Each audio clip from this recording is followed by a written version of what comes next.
Pak Boy, bagaimana menjelaskan atau menjawab bahwa definisi ekstremisme ini terlalu luas? Ya, terima kasih Mbak Rosi dan semuanya narasumber dan pemirsa semua. Jadi di dalam Perpres nomor 7 tahun 2021 ini memang fokus kepada ekstremisme berbasis kekerasan yang mengarah kepada terorisme.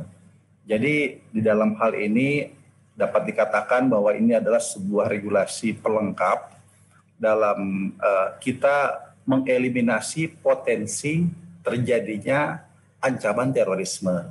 Jadi ekstremisme di sini adalah sebagaimana yang dituangkan di dalam Perpres ini merupakan sebuah keyakinan atau ancaman kekerasan atau ancaman kekerasan ekstrim dengan tujuan mendukung melakukan aksi terorisme. Nah, Perpres ini dapat dikatakan sebuah global comprehensive approach ya di dalam mensinergikan kekuatan yang dimiliki oleh negara, yaitu the whole of the government dan the whole of the society. Jadi semua kita upayakan terjadinya sebuah rencana aksi yang sistematis, terpadu, pelibatan semua unsur.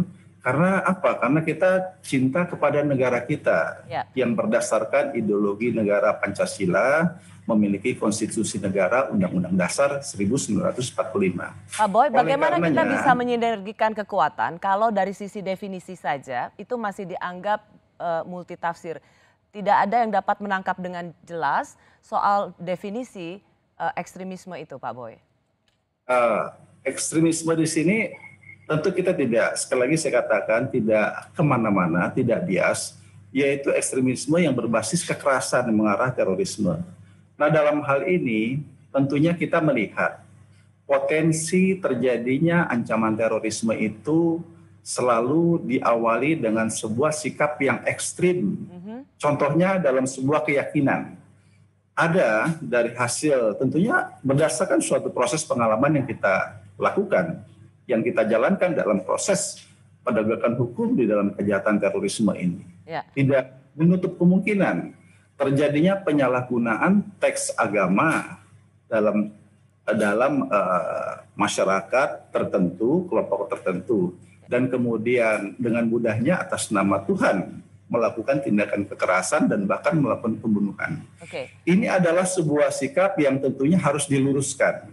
Kita harus melakukan suatu upaya, langkah-langkah moderasi dalam beragama. Karena itu adalah upaya-upaya menyalahgunakan agama di dalam kehidupan masyarakat untuk tujuan tertentu. Oleh karena itu, jadi ini adalah... Menurut Pak Boy, definisi yang tertuang di pasal 1 dalam Perpres ini sudah cukup jelas siapa-siapa saja mereka yang terdefinisi sebagai yang memiliki pikiran ekstremisme dan mampu berbuat tindakan kekerasan berujung pada teroris sudah tercakup dalam definisi ini. Saya boleh ke Bung Iksan dulu ya, Anda yang banyak melakukan penelitian, Anda juga pernah menulis radikal dulu, teroris kemudian, di situ Anda mengatakan radikalisme dan terorisme tentu saja berbeda dalam demokrasi sejauh tak berujung pada aksi-aksi kekerasan, radikalisme adalah barang halal. Sedang aksi teroris yang inherent di dalamnya unsur penggunaan kekerasan dengan sendirinya jelas haram. Di mananya menurut Anda definisi ini harusnya bisa dengan lebih mudah terjelaskan? Tadi Anda mengatakan kalau itu ekstremisme jelas sekali. Halo Mbak Rosi. Bung Ihsan nggak dengar pertanyaanku ya? Dengar, aku dengar. Tapi tadi bunyi telepon di kamu kan, di Anda kan. Jadi, saya ingin nanya Bung Ihsan, tadi Anda sempat mengatakan bahwa kalau soal ekstremisme itu sebenarnya bisa dengan gampang sekali terdefinisikan. Di mananya menurut Anda? Saya tidak mengatakan ekstremisme dengan mudah terdefinisikan. Yang saya katakan terorisme lebih mudah kita ketahui dibanding radikalisme, bukan ekstremisme. Yang kedua Mbak Rosi, yang saya bilang tadi bukan delusional tapi ilusif definisinya gitu ya. Bisa dibawa kemana-mana gitu. Mbak Rosi dengarnya kurang jelas jadi. Ya, sorry. Iya, jadi ilusif gitu ya. Jadi bukan delusional gitu. Nah, tulisan saya itu memang seringkali dibaca sama orang, dikutip-kutip gitu ya. Tetapi itu muncul karena saya kesal karena ada orang seperti Syarif yang melakukan bom bunuh diri di Mapolda di Cirebon itu, yang jejaknya sudah cukup banyak sebenarnya dalam aksi-aksi intoleransi di Cirebon terkait Ahmadiyah, tapi dan tidak terdeteksi.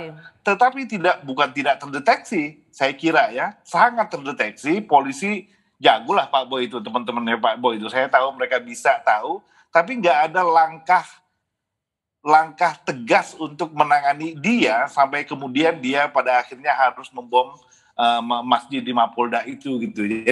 Jadi saya justru kecewa dengan tidak adanya tindakan terhadap radikalisme yang sudah ngaco banget gitu ya, sehingga hak-hak kelompok Ahmadiyah misalnya, dia sangat, waktu dia demo ada banyak sekali rekor dia di televisi gitu ya, dan dia tidak ditangkap, tidak diapa-apakan. Polisi dia gebrak-gebrak mobilnya waktu dia demo anti Ahmadiyah gitu ya, sampai kemudian orang sadar, polisi sadar bahwa dia pada akhirnya harus membunuh diri karena dengan mengebom masjid di Mapolda itu. Baik, dalam kalau kita bicara ayahnya sendiri bilang saya relakan karena dia buruk buat masyarakat, kira-kira begitu.